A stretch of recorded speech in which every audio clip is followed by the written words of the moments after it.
we take flight.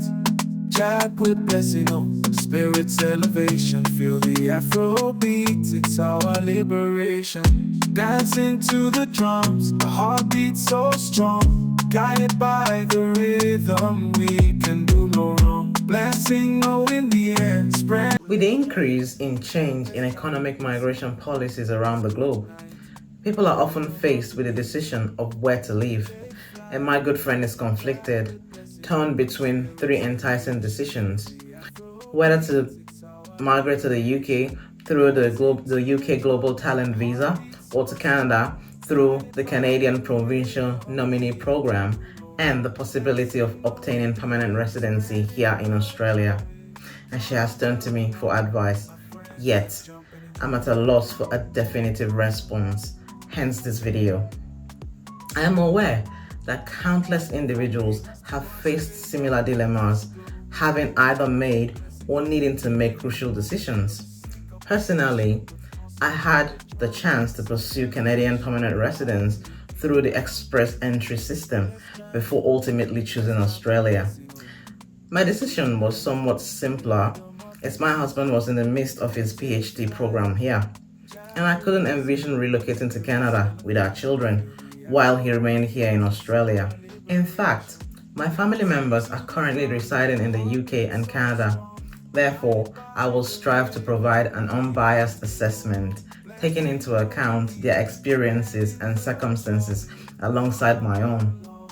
As you already know, living in Australia, the UK, and Canada offers unique experiences from culture to economic opportunities, and each country has its immigration rules, lifestyle, climate, and healthcare. My name is Blessing, and welcome back to my channel, Chat with Blessing O. Remember to give this video a thumbs up, share it with anyone who could find it helpful, and hit that subscribe button, and drop your favorite country in the comments along with the reasons on why you think it stands out, backed up with facts, of course. I am eternally grateful for all your support as we continue to grow and enrich this channel together. Now, let's get back into the main topic: the comparison of these countries across migration pathways, quality of life, climatic conditions, and of course, healthcare system. Given that the bulk of my video content revolve around economic migration pathways, let's kick off this discussion with immigration and diversity. Exploring into the prospects of moving to Australia, the United Kingdom, or Canada involves navigating through various immigration pathways, each with distinct requirements, procedures, and of course potentials. Let's look at an in-depth comparison of immigration pathways for these three countries, exploring the options available for individuals seeking to relocate. Let's start with Australia. Australia is popularly known for its multicultural society, with immigrants from diverse backgrounds contributing to its rich culture. Interestingly, during my time here in Perth, I've encountered a larger number of people of African descent than I did during my over 20 years in Nigeria. As you already know, Australia has a point-based immigration system that prioritizes skilled migrants, with pathways available for skilled workers, family members, and students. Australia's immigration policies emphasizes economic contribution and integration into the society. Australia also offers numerous immigration pathways catering to individuals seeking permanent residency in the country.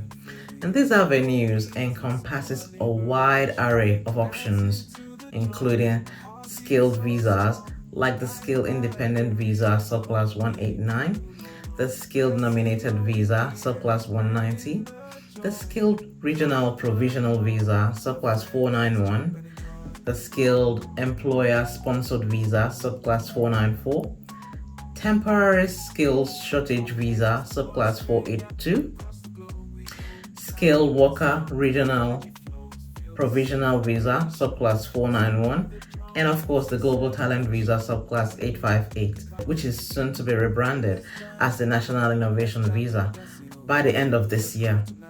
Additionally, there are pathways such as the Employer Nominated Scheme, the Subclass 186, and the regional sponsored migration scheme, the subclass 187, and the postgraduate work visa subclass 485, which is set to be renamed as the post-vocational education and the post-higher education work visas from July 2024, alongside the partner visas subclass 820 and 801.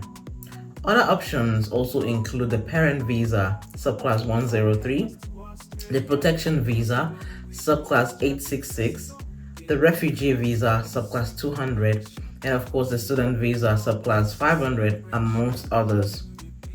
Among these mentioned visas, the subclass 103, 186, 187, 189, 190, 801, and 858 grant permanent residency status, while others are temporary visas offering pathways to permanent residency here in Australia. As you can observe, there's a visa option tailored to fit everyone, depending on your status and circumstances.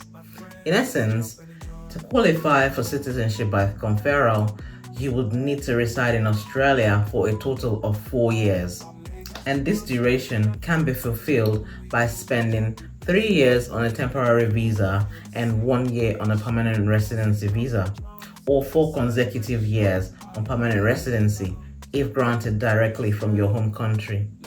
For instance, if someone spends 3 years on a student postgraduate work visa, they will only require an additional year after obtaining permanent residency to become eligible for citizenship application. In addition, visa costs vary significantly, ranging from approximately 710 Australian dollars for a student visa to about 8,850 Australian dollars for a partner visa. See, partners can typically remain on a temporary resident visa, the subclass 820, for at least 2 years before being eligible for permanent residency visa via the subclass 801. And most skill-based visas cost approximately 4,640 Australian dollars. It's worth noting that certain permanent and temporary resident visas may have age restrictions, so thorough research is essential before proceeding. I've created several videos discussing these visas to assist you on your migration journey to Australia, so feel free to explore them on my channel, Chat with Blessing O. And don't forget to subscribe to stay updated. The processing times for Australian visas can vary based on the type and complexity of the application itself, and can be as long as months as well. Regrettably, children born to temporary residents on a visa do not automatically receive citizenship. Instead, they must apply for the same visa category as their parent. Since the automatic birthright to citizenship in Australia was discontinued on August 20th, 1986, babies born in Australia can only acquire citizenship if they meet following conditions, which are that one or both parents are Australian citizens or permanent residents, or that they have been continuously residing from the day of their birth until they reach 10 years of age. Moving on, let's move to the United Kingdom. The United Kingdom has a long history of immigration with diverse communities from around the world contributing to its cultural fabric. The UK offers various immigration routes, including work visas, family reunification, and study visas. While the immigration policies have become more stringent in the recent years, the UK remains a popular destination for immigrants seeking opportunities. For example, as of March 11, 2024, new laws in the UK was enacted to restrict care workers from bringing their dependents to the UK. This was due to the alleged disproportionate number of 120,000 dependents that accompanied the 100,000 care workers using this route. The United Kingdom offers a range of immigration pathways for those looking to relocate permanently. These pathways encompasses skilled work, partner, parent, student, global talent, asylum, and refugee protection visas. Additionally, a newly introduced visa known as the High Potential Individual Visa (HPI) targets individuals who have graduated from the world's top 50 universities within the last 5 years, as identified by the UK Visas and Immigration (UKVI). This HPI visa allows qualified individuals to move to and settle in the UK. Typically, an HPI visa is granted for 2 years, with those holding PhD or doctoral qualifications eligible for a 3-year visa. You can always find this information about the HPI visa on the UK's government website, but I have also attached the link in my description box below. Unfortunately, no visa category in the UK offers a direct route to indefinite leave to remain (ILR), akin to the permanent residency (PR) provided in Australia and Canada. So typically, skilled visa holders must wait between 3 and 5 years before becoming eligible to apply for ILR or PR in the UK, depending on their visa tier level. For instance, Tier 2 visa holders, including skilled workers general, the ministers of religion, and sports persons, are required to reside in the UK for 5 years and meet specific salary thresholds. The application fee for the main applicant is approximately £2,885, while the standard visa processing time is around 6 months and could also be expedited. And you could also use expedited services costing between £500 to £1,000 and can be availed to receive the visa within a day or in 5 working days. However, the processing time for the skilled visa is remarkably swift, taking only 3 weeks for applicants outside the UK or 8 weeks for those within the country. So the fee ranges from approximately £718, which is around $1,379 for a 3-year visa, to £1,420, which is around $2,723 for a visa lasting for more than 3 years for applicants outside the UK, and from around £827, which is around $1,586 to £1,636. That is approximately $3,138 for applicants inside the UK. For healthcare professionals, the application fee is more budget friendly because it ranges from around £284 for a 3-year visa to around £551 for a visa exceeding 3 years, regardless of whether the application is made from within or outside the UK. On average, an individual can expect to spend approximately £4,305 for indefinite leave to remain if applying from outside the UK, and £4,521 if applying from within the UK, without opting for priority processing. This highlights the misconception that economic migration is inexpensive. Comparatively, the Australian skilled visas costs $4,640, while the UK's ranges from $8,256 to $8,671, converted from O&O rates. For healthcare professionals, the cost ranges from $6,077 to $6,589. And as for the high potential individual visa, the cost is approximately £1,032, excluding healthcare charges, which vary depending on the number of years and the living expense support.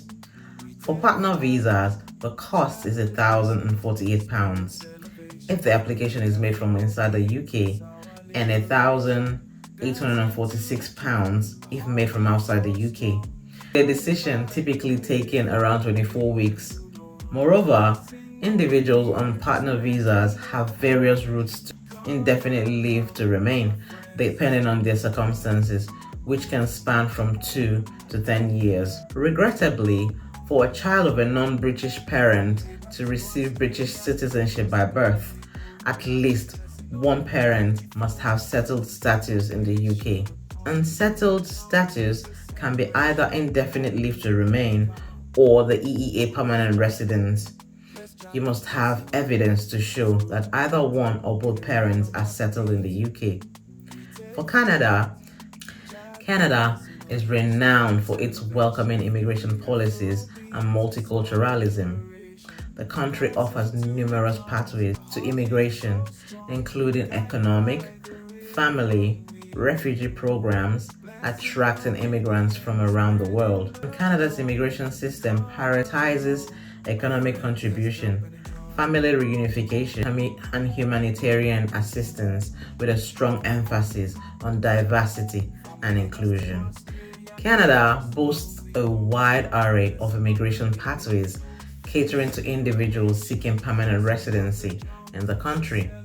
And these pathways include the Federal Skilled Worker Program (FSWP), the Federal Skilled Trades Program (FSTP), Canadian Experience Class (CEC), the Provincial Nominee Program, and the Family Class Sponsorship, which enables Canadian citizens and permanent residents to sponsor eligible family members for permanent residency, encompassing spouses, partners, children, parents, and even grandparents.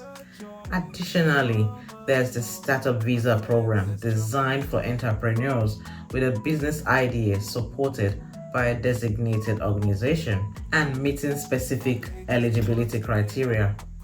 Similar to Australia and the UK, Canada extends protection to refugees and asylum seekers through its refugee resettlement program, along with other humanitarian pathways for individuals fleeing persecution or violence in their home countries. Furthermore, individuals can pursue migration to Canada through a student visa pathway and gradually attain PR status over time. Processing times also vary significantly, ranging from 5 months for the Canadian Express Entry (CEC) to 6 months for the Provincial Nominee Program (PNP) via the Express Entry route, and up to 11 months for family sponsorship for a spouse. As per the official Immigration, Refugees, Citizenship Canada (IRCC), the main applicant typically pays around 1,525 Canadian dollars for permanent residency, with a PR card costing around 50 Canadian dollars for most economic migration pathways, including express entry. Meanwhile, the humanitarian and compassionate visa is priced at approximately 1,210 Canadian dollars, and individuals seeking to sponsor their partners must pay 1,205 Canadian dollars. The amount is equivalent to Australia's at 1,736 Australian dollars, 1,383 Australian dollars, and 1,389 Australian dollars for the economic migration visas, the partner visas, and the humanitarian and compassionate visas, respectively. Therefore, it is way economical compared to Australia and the UK visas. The best part of it is that children born to temporary residents in Canada automatically acquire citizenship by birth, and this has positioned Canada as a sought-after destination for birth tourism. Being a first world nation that embraces birthright citizenship, it draws expectant parents globally who aspire for their child or children to be born on Canadian soil. And this practice grants the child automatic Canadian citizenship, thereby offering a multitude of potential advantages for their future. So Canada seems to be the best in terms of cost of applications and grant of citizenship by birth for children of temporary residents. Australia has several visa subclass options and grants PR directly from your home country, similar to Canada, unlike the UK. The UK visa processing is considered the fastest, considering the option of paying more for fast processing, unlike Australia and Canada, where such options do not exist. Now, let's compare these three countries in terms of quality of life, including cost of living. Comparison in terms of quality of life seems difficult, as these three countries offers high quality of life with good life expectancy. When considering quality of life in Canada, Australia, and the United Kingdom, it's essential to recognize that these comparisons are based on average data and can vary depending on specific cities and individual circumstances. Coming to Australia, Australia has a population of 25.7 million people and is renowned for its high quality of life, characterized by its laid-back lifestyle, stunning natural landscapes, and outdoor leisure activities. Cities like Sydney, Melbourne, and Brisbane offer a vibrant cultural scene with a plethora of cafes, restaurants, and cultural events. And Australians enjoy a strong work-life balance with ample opportunities for recreation, whether it's surfing at Bondi Beach, hiking in the Blue Mountains, holidaying at Margaret River, my favorite, or exploring the Great Barrier Reef. As of recent data, with higher monthly salary after tax, better GDP per capita, low population density of 3.5% per square kilometer, 94% rating for quality of life, life expectancy in Australia tends to be slightly higher than that of both the United Kingdom and Canada. In Australia, the average life expectancy at birth is approximately 83 years for females and 79 years for males. Overall, Australia is way more expensive to live in, ranking 10th as the most expensive country in the world. Other metric comparisons are shown in the chart for your perusal. Moving on to the United Kingdom. The United Kingdom has a population of over 67.3 million people and offers a rich history of culture and tradition, contributing to a unique quality of life. Cities like London, Edinburgh, and Manchester provide world-class amenities, from museums and theaters to parks and historic landmarks. Despite the fast-paced urban lifestyle, the UK also offers tranquil countryside retreats where residents can enjoy the scenic beauty of the Lake District or the Scottish Highlands. I personally think the UK has lovely backgrounds for taking pictures. As of recent data, with a monthly salary of around £2,938, lower GDP per capita, and higher population density of 279% per square kilometers, 90% rating for quality of life in the United Kingdom, the average life expectancy is slightly lower, with females having an average life expectancy of around 82 years and the males around 79 years. From the available data, Australia definitely outperformed the UK. While the overall cost of living is cheaper in the UK compared to Australia, it is higher relative to Canada. Food expenses seems cheaper in the UK relative to the two countries being compared. Overall, the UK is ranked 12th as the world's most expensive country to live in. Let's move on to Canada. Canada, with a population of 37 million people, is renowned for its high standard of living, characterized by its pristine wilderness, multicultural cities, and friendly communities. Cities like Toronto, Vancouver, and Montreal offer diverse cultural experiences, while the country's vast national parks provide opportunities for outdoor recreation, from hiking and skiing to wildlife watching.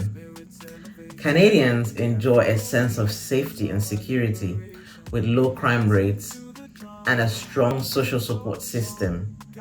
Similarly, in Canada, the average life expectancy is also slightly lower than in Australia, with females having an average life expectancy of around 82 years and males around 79 years. You see, Canada tops the chart as the best place in terms of cost of living per person and family. One person and family rent, lower transport expenses compared to the UK and Australia. But we're the worst for food expenses, monthly salary after tax, corruption percentile index with 90% rating, and the quality of life, same as the UK. Canada's population density is 4.35 people per square kilometers, is ranked second compared to the 3.2 people per square kilometers and 279 people per square kilometers in Australia and the UK respectively. So finally, it's ranked as the 14th most expensive country in the world to live in. It's important to note that these comparisons provide a general overview and individual experiences may vary significantly. Personal life choices, geographic location, and specific expenses all contribute to the actual cost of living experienced by individuals in each country. Now let's compare Australia, UK, and Canada in terms of climatic conditions. For some people, weather conditions is very important in making decisions on where to or not to live, particularly when kids are involved. When we decided to move to Australia on our student visas, we chose Perth over Queensland because of its climatic condition, seeing as it's closer to what we were used to in Nigeria. However, the comparison here is based on average data, so keep in mind that these values can vary significantly depending on the specific region within each country. Let's start with Australia. Australia, with its diverse landscapes and unique wildlife, has a climate that varies a lot throughout the year. From hot summer days to chilly winter nights, the weather here is pretty diverse. Whether you're on the sunny beaches of Queensland or the rugged outback, each place has its own unique weather and natural beauty. Most people in Australia live along the coast, where the climate is usually Mediterranean or subtropical. It's perfect for outdoor activities all year round. In summer, the temperature can reach a scorching 30.3 degrees Celsius in January, while in winter, it can drop to a cool of 17.8 degrees Celsius in July. And at night, it can even get colder, with temperatures hitting a chilly 7 degrees Celsius in July and a milder 18.2 degrees Celsius in January. Humidity also plays a big role in Australia's climate, with an average of about 64%. Rainfall is sporadic, with around 70.8 rainy days per year, and this helps keep the land hydrated and supports its diverse ecosystem. But amidst all these changes in weather, one thing remains constant: the sunshine. Australia gets about 2,884 hours of sunshine each year, brightening up the landscapes and adding warmth to life. And this abundant sunshine not only shapes the environment, but also influences the culture. It encourages outdoor lifestyle and a love for the beauty of outdoors. Australia's climate offers something for everyone, but is also prone to natural disasters like bushfires, floods, and cyclones, especially in summer. Now let's talk about the United Kingdom's weather. The United Kingdom's temperate maritime climate is renowned for its moderate temperature and frequent rainfall, which graces the nation throughout the year. And the country is known for its rich history, diverse culture, and beautiful landscapes. And its climate is just as varied, from the rolling hills of the countryside to the busy streets of the cities. The UK's weather patterns are a mix of everything. In July, it gets pretty warm, with daytime temperatures averaging around 22.5 degrees Celsius, and people love to get outdoors and enjoy the sun during this time. But at night, it can get really chilly, especially in February, when the temperature drops to around 2.7 degrees Celsius. The nights in July are milder with around 12.0 degrees Celsius, making it nice for evening activities. And the humidity also plays a big role in the UK's weather, making the air feel a bit moist with an average of about 75%. The rainfall is pretty common too, with around 97.2 rainy days each year. This keeps everything green and lush, but it can be a bit of a hassle sometimes. But despite the rain, the UK still gets its fair share of sunshine, of about 1,935 hours a year. And this brightens up the scenery and gives people a chance to enjoy outdoor activities like gardening and exploring. So the UK's weather might be a bit unpredictable, but it's also full of surprises. Each season brings its own charm and quirks, shaping life across the nation. Let's move along to Canada. Canada is known for its vast landscapes and diverse climates, experiencing a range of weather conditions throughout the year, from the icy chill of winter to the warmth of summer. The country's weather paints a dynamic picture of its climatic diversity. One of the defining features of Canada's climate is its daytime maximum temperature, with July being the warmest month, with the daytime temperature reaching about 22.5 degrees Celsius. So it's perfect for outdoor activities, festivals, and enjoying the sunny weather. However, the nights in February can be bone chilly, dropping to around some minus 16.6 degrees Celsius. But in July, their nights are much milder, averaging around 11.5 degrees Celsius, making it more comfortable for evening activities. Humidity plays a big role in Canada's climate, usually around 75%, so it affects how the air feels and can impact daily routine. Rainfall happens about 97.2 days a year in Canada. While it contributes to the lush landscapes and vibrant ecosystems, it also brings challenges for transportation and outdoor activities.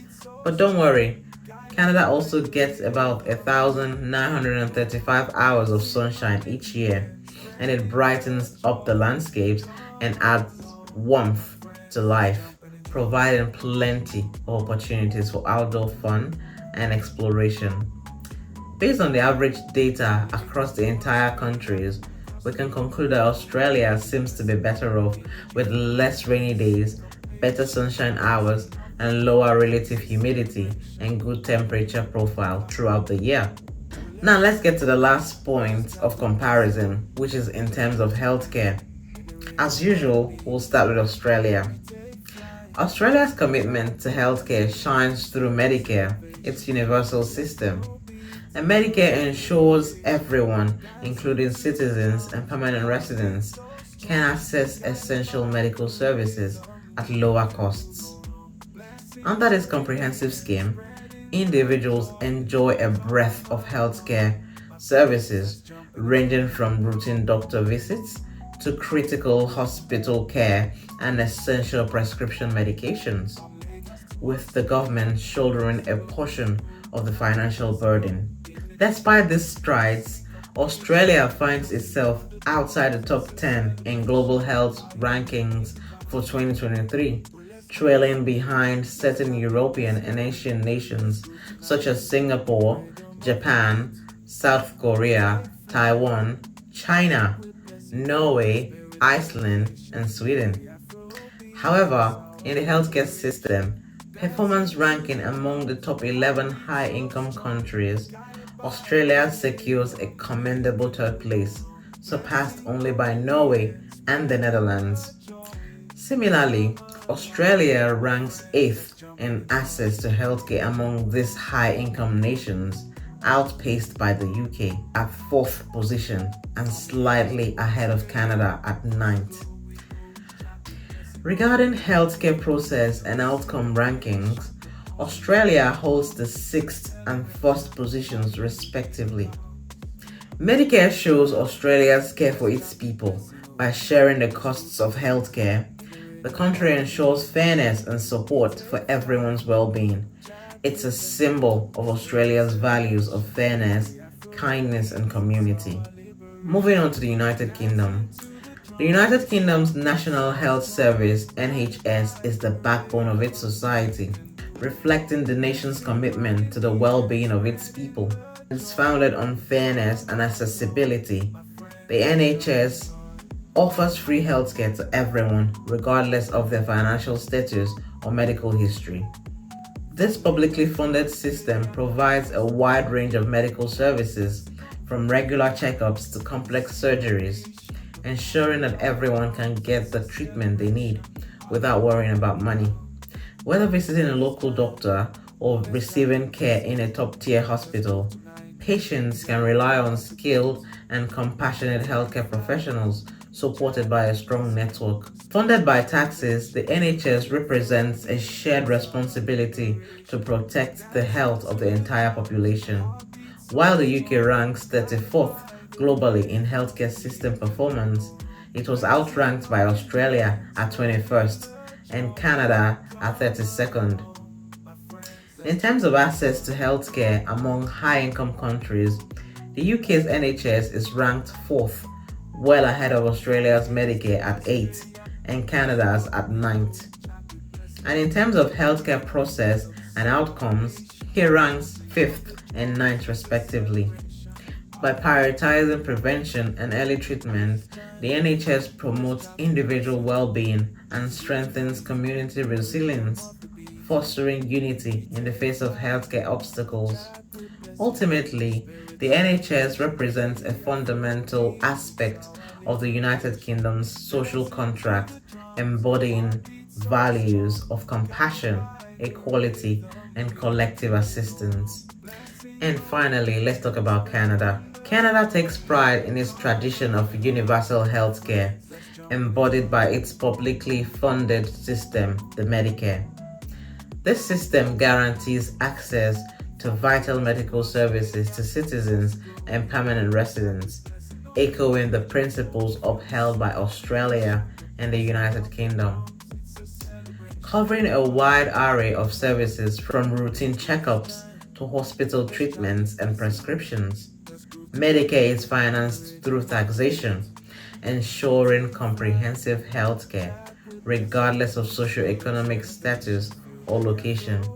Canadians rely on Medicare to alleviate the financial burden of medical expenses, whether for primary care or specialized treatments.